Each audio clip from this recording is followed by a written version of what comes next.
All right, what's going on, everybody? Edge and Pfeifs MMA. We are back and we are here live with the soon-to-be interim Bellator bantamweight champion Raufeon Supa Stots.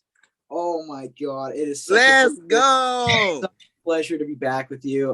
For those who have continued watching, Raufeon was our first and still up to this first big name guy we got in here, first ranked guy we got in here.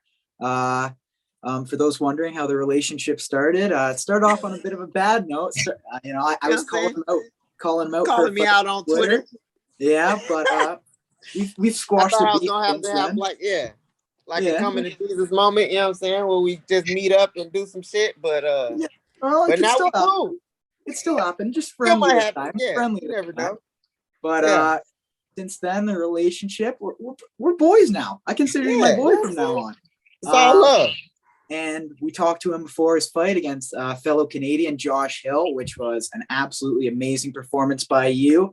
And since then, you have defeated Magomedov, who, man, like, scary guy in the Bellator division. Everyone Yeah, talks about Sergio Pettis, Juan Archuleta, but the dark horse, yeah. the next Khabib in Bellator was supposed to be Magomedov. But I mean, for those who So I watch, for had to those who derail watch, that real fast. But everyone saw how he's that still a went. beast though, and he's still in his Yeah, turn, he's still dangerous. still a beast. But I mean, I just want to start off by saying, man, like that performance, like I've been watching MMA for like 3 years now, and I mean, yeah, you have Conor McGregor versus Eddie Alvarez. That was a beautiful striking performance. Khabib versus Conor, beautiful grappling performance. But you against Magomed, you got bit everything. Out wrestled him, outstruck him. It was one of the best performances I honestly have ever seen in my entire life. So, dang, Appreciate that, bro. Appreciate that. See, we boys now. Yeah, I appreciate that, man. But enough about Magomed. He's also in this Yeah. turn Bellator Bantamweight Grand Prix, and Mm-hmm. you are now fighting this weekend a guy that you've been calling out for quite a bit, Juan Archuleta, former Yeah. Bellator Bantamweight champion, lost the belt to your boy Sergio Pettis, and Mm-hmm. you guys are both fighting for the interim title. What's your thoughts on this matchup? I'm super excited. Like you said, I've been trying to call for him for a while. I think the matchup is great. Like I feel like tactically, he's a good striker. He's a good wrestler. He's got cardio for days, so I feel like it makes for an exciting match.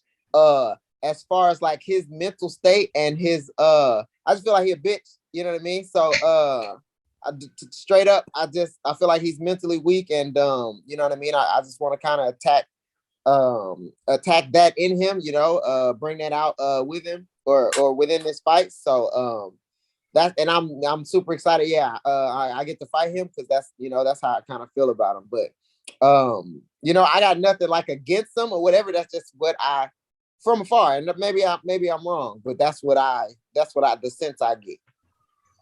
Yeah, man. And this fight you open as a favorite. Your last fight, you were a pretty big underdog. I was just curious if, I'm a favorite on this one. yeah, man, Yeah, two yeah. minus 250. Oh shit, okay. Yeah, yeah. Oh Last man. one against Magomed, you're plus 310 though. Big upset there. But Yeah. I was just curious if, as a fighter, you pay much attention to the odds at all, or if you just go and fight your fight. No, I don't pay attention to the odds. I kind of like get a general sense of like the who people kind of think is gonna win, and I'll either take that or take it and use it as fuel or take it as it is kind of thing. Yeah, I don't really pay attention too much to the betting unless people are like thinking I'm like gonna lose big, and which it has never really happened to me. So I just like told people to bet just because I was like, man, this is it's don't happen to me, you know what I Yeah, mean? easy So money. yeah, like let's make some money. Yeah. But otherwise, I don't necessarily like pay attention because I'm usually left the favorite. So Mhm. yeah, yeah. Yeah, well, I mean, like I said earlier, Juan Archuleta, former bantamweight champion. I'm not gonna lie, man. I was kind of hoping he was the favorite against you this time, so I could win some more money. I cashed that money line. Man, I was hoping too. I thought he would have been. He's a Yeah, former champion. gotta Like get a the hell. leg now to profit anything. But I'll put some money Yeah, down. I'll still put some money down. bet for sure. I got It's sure confidence. money. It's sure money for sure. Like we were talking about fighting Juan Archuleta. But that wasn't the original fight that was booked. Bellator came out with the tournament. They announced the tournament on Sergio versus Kyoji Horigachi's fight. And I mean, the second they announced it, I called Nathan and I was like, holy shit, this is He's it. back. This is it. Like, He's back. we were waiting for so long to find out who you'd be matched up against. And it's Yeah. Sergio Pettis, your teammate, your number one sparring partner. I mean, how early on did you find out that was going to be your opponent? I was like super excited at first because my manager had told me like, okay, hey, we got to fight or whatever. And I was like, oh, let's go. Okay, we got to fight. And then he was like, okay, and you fighting in Hawaii. I was like, that's what's up. That's like no better place. That's fucking awesome. And then he was like, yeah. And then you fight for the title. And I was like, oh, wait, shit. Damn. And so it went from like, oh, to God damn it. So I like had to wrap my head around that for a little bit, just because like for me it just felt like like me having to fight my homie is like having to steal my homie girl or something. You know what I mean? It just feels it don't feel good for me. You know what I mean? But yeah, it's just having to like thinking about hurting him or taking food off his table or something like that.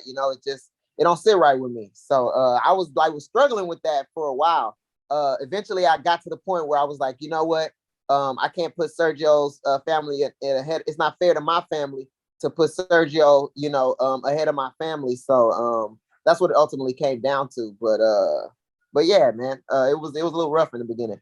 So just springboarding off that question quickly. Sorry, Nathan. Like you found out, and I got to know, how did that first conversation with Sergio go when you guys both found out? Did you see each other in person at the gym, or was it over the phone? Like, what'd you guys No, actually, we was on the game, and I seen him on Fortnite like the day before it got announced or something. And then freaking the next like day they told me that or whatever, and then I called him and I was like, you heard this bullshit going on or whatever? And he was like, yeah, it's some bullshit or whatever. And then we were like, yeah, pretty much like, okay, yeah, it's bullshit, but let's, you know what I'm saying? We both got families. Like, we got to, go out there and fucking put it all on the line, baby, best man win or whatever. And then we just kind of talked about like what we're going to do logistically for like camp. Cause I'm like I'm living in Houston, Texas right now. So I'm not in Milwaukee. So yeah, we just talked about like, I was like, hey, how you want to do this camp? I'll give you the choice since you, you know what I'm saying? Really, cause you the champ. So, and then he was like, yeah, man, if I could have like Rufus Sporting some space. And I was like, yeah, that's cool with me. I'll go and I'll train somewhere else for this camp or whatever. And then like after the fight, you know what I mean? We'll be back cool, but let's not hold anything back, and let's, you know what I'm saying, put our best foot forward. We're going to come out, you know what I'm saying, to fuck each other up or whatever. And then we'll be good after that. Yeah.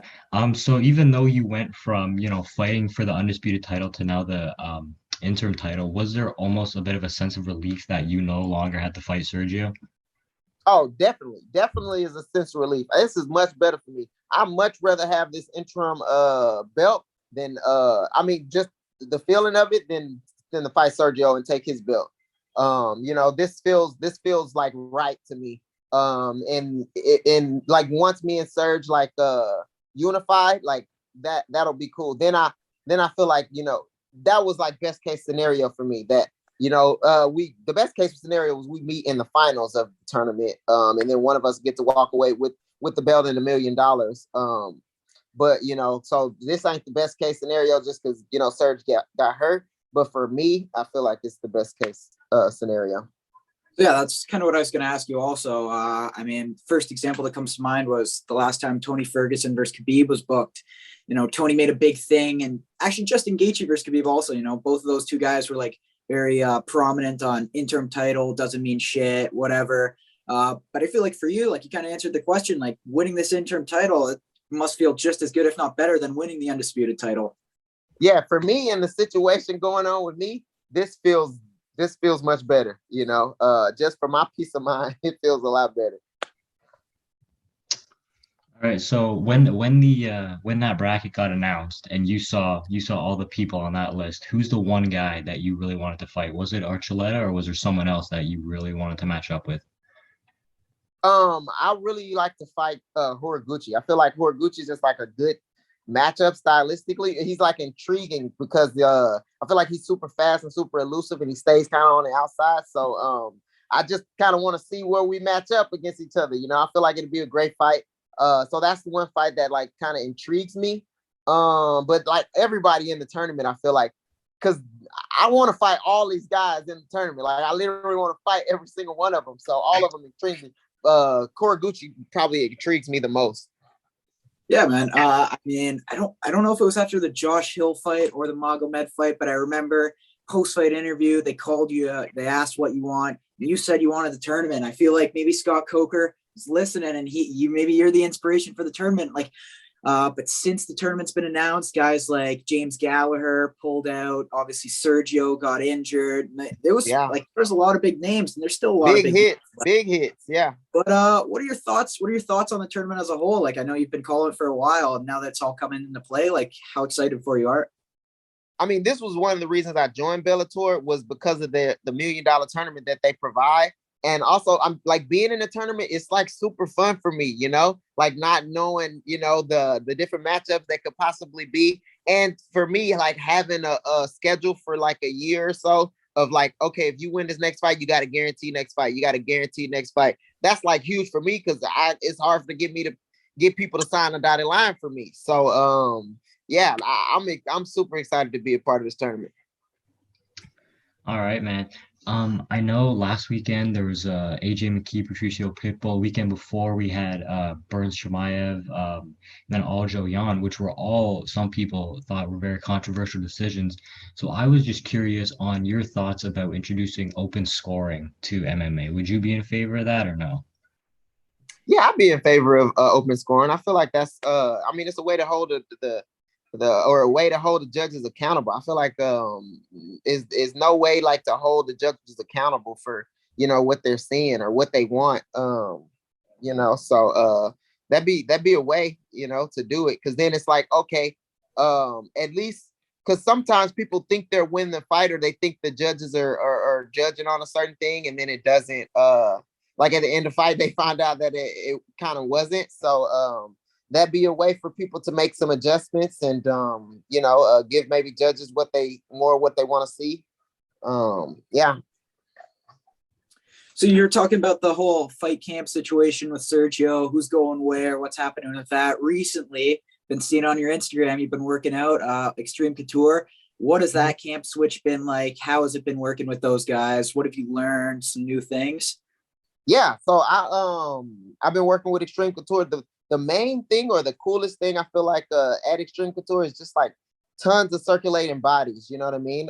Like tons of great names and great partners to work with. I love the coaches at Rufus Sport, and I love my training partners too at Rufus Sport. But they got just an abundance of partners, different people from different, you know, walks of life or walks of the fight game. You know what I mean? So I was able to like pick brain and do a bunch of techniques or whatever. I learned a bunch of grappling techniques and different ways of, you know, striking or getting to what I want. So that was super cool. You know, I worked with a bunch of big names and good names, and it was also good for me to like cross train with these people to, you know, really find or really, you know, it boosts my confidence because I get to see where I'm at. You know what I mean? So it was good. Yeah, so are you planning on like moving forward, like splitting time between the two gyms? Yeah, I'm definitely gonna split some time at Las Vegas and Rufus Sport and Houston. You know, I got some good training partners there. There's no coach there, so we were kind of doing stuff on our own. But yeah, I still got to figure that stuff out. I don't really know. I don't have like a for sure plan. Got to talk with my wife and talk with the coaches and kind of see what the plan will be. All right, man. So I don't know how closely you follow Sterling and Jan, but they both recently released on their Twitter what they currently walk around at. And Sterling is at 176, Peters at 156. So I was just curious, what do you walk around out of camp, like no fight booked? What weight do you normally get up to? I haven't. The heaviest I got ever was like 163. Okay. Usually I'm at like 155. Usually like 155, 156. Like if I'm, you know what I mean? Because I usually train, you know, every day or whatever. The only time I got to 163, I had like it was Thanksgiving the week after, and then I had a week, the wedding the week after that. So I was like, I didn't train for like 3 weeks or something, you know, just like, and literally eating everything I wanted. But yeah, usually I'm training. I'm probably around like 156, I think. Okay, okay. Also, one more thing. I know Colby Covington has kind of coined the phrase recently, weight bully. Do you think that applies at all to just fighters, or do you believe that if you can cut the weight, that's all on you? Yeah, if I feel like if you can cut the weight and perform, you know what I mean, that's all on you. I don't necessarily believe like the weight bully, because I mean you have to, yeah, you can only get so much bigger without like diminishing, affecting your performance. So and that's on you. If you can do that, if you know ways around that, then more power to you. You know, that's just a part of the game. You know what I mean? I mean, there's weight classes for a reason. So if you can do that type of stuff, like, more power to you. You know, I feel like, I mean, Kobe's he's gonna cop out on whatever he can cop out on. That's right. Jack's a big Colby guy, so we don't like Man, him around here. he For wins the sure, for fight. sure. He Listen, does win fights, man. He's a good fighter, but he's yeah, that's right. definitely a cop out. Oh, you did for sure. One name I gotta ask you about, Adrian Yanez. You guys been together. I believe you were on his card one time back in the LFA days. Yeah. Been working with him a lot recently, man. One of the youngest prospects in the bantamweight division, that stacked bantamweight division in both organizations. What are your thoughts on that kid? Man, I can't say enough nice things about Adrian Yanez. You know, his leadership skills, his fight IQ. You know what I mean? His fight skills. He's probably he is the best, partner that I have kind of in Houston while I go back. So yeah, I've been like picking his brain. You know, he's taught me a lot of things. I learned some new techniques from him and with him. And same thing, we've been just kind of like learning things from each other. So yeah, he's an amazing athlete, an amazing father. You know, he's a good dude. I like Adrian a lot. Yeah, and obviously we know everyone knows what the big prize is at the end of the Grand Prix, the $1 million. How much would that mean to you financially? Not only just the belt, but that $1 million must be a massive reward. Yeah, I mean, to be honest with you, I'd take the $1 million over the belt. The $1 million means everything. You know, I'm all about like creating kind of generational wealth for my family right now. So that would, put me in a very good place to do a lot of good for my family. Yeah. I mean, speaking about the money, man, I don't know if you noticed, but this headband's just all gray. I was trying to get one of those Supa Stots headbands, but they don't got any size. You gotta let me know when you guys are restocking. You guys gotta hook me up. I've been waiting. I thought they one size fit all. You know what I'm saying, on the headbands. One size fit all. Maybe you asked for a shirt. The shirts they had different. Maybe. Okay. My dad was trying to get them. I'm making some, or I'm having her make some extra, so I'll try to get you one out after the fight. I'll do a little something after the fight. Yeah. Yeah, and my dad was trying to get me one for an Easter gift, because all me and Nathan have been talking about is trying to figure out a way to get down to Hawaii somehow, saving up some college. Shit. We're trying to work on it for maybe Alley. We'll see what happens, but he said that he couldn't find one my size, but maybe he was lying to me if it's one size fit all. No, I think they one size fit all. But if it was the shirts were like, I only had a couple sizes left. For sure. Well, I mean, Juan Archuleta, you got to give a prediction. You know, your last two fights gone the decision, but I mean, if I remember correctly, you almost had Magomed in a rear naked. I almost had him out of there when I said I was gonna have him out of there. I almost had him out of there in a second. Yeah, this one I think third or fourth round I'll be able to get him out of there. I'm predicting like a TKO, like third and fourth. All right, I got one last thing. Just this being a 5-round fight, has your training camp shifted more cardio, or do you just keep with the cardio you would for a 3-round fight? No, my cardio is like a little bit, like I add a little bit, but I feel like train. I'm kind of a 5-round, or that's just kind of how I train. I don't feel like my training camp has like changed that much as far as like cardio. I've definitely done like a little more, and maybe like rounds instead of like I would do like 4 rounds. Now I'm doing like 6 rounds, But it's like, let me finish this. Yeah, and so yeah. I don't feel like my cardio's changed like that much, but I feel like I've always been ready for like 5 round fights. All right. Well, you talked a minute ago. It's my last thing. You talked a minute ago about how nice it is to have some structure. You know what you're doing for the rest of the year. Just what are your thoughts on this? You got Archuleta up next. I believe the winner of you two fights the winner of Hiragachi versus Patchy Mix. And then the winner of that is fighting for the $1 million. After that, after you get that $1 million check, you're unifying with Sergio Pettis. And you know what? I feel by that point in time, like we'll be looking at 1.5 2 year time frame. Like I'll be 19, give or take, and probably have my license, my MMA license by that point. Oh yeah. I'm just thinking in the future. Like obviously we can't sign any contracts yet, but once you unify with Sergio, I'll be waiting. I'll be ready. Let's go. Yeah, Do my it. 2 years. I give you 2 years of train, motherfucker. You got 2 years of train, and then we gonna get it on. You got damn right. All I need is 2 weeks. All I need is 2 weeks. But I mean, that's all I have. Nathan, if you have anything else. I'm all out, buddy. All right. Well, I mean, can't thank it enough. Raufeon Stots fighting this weekend, winning this weekend.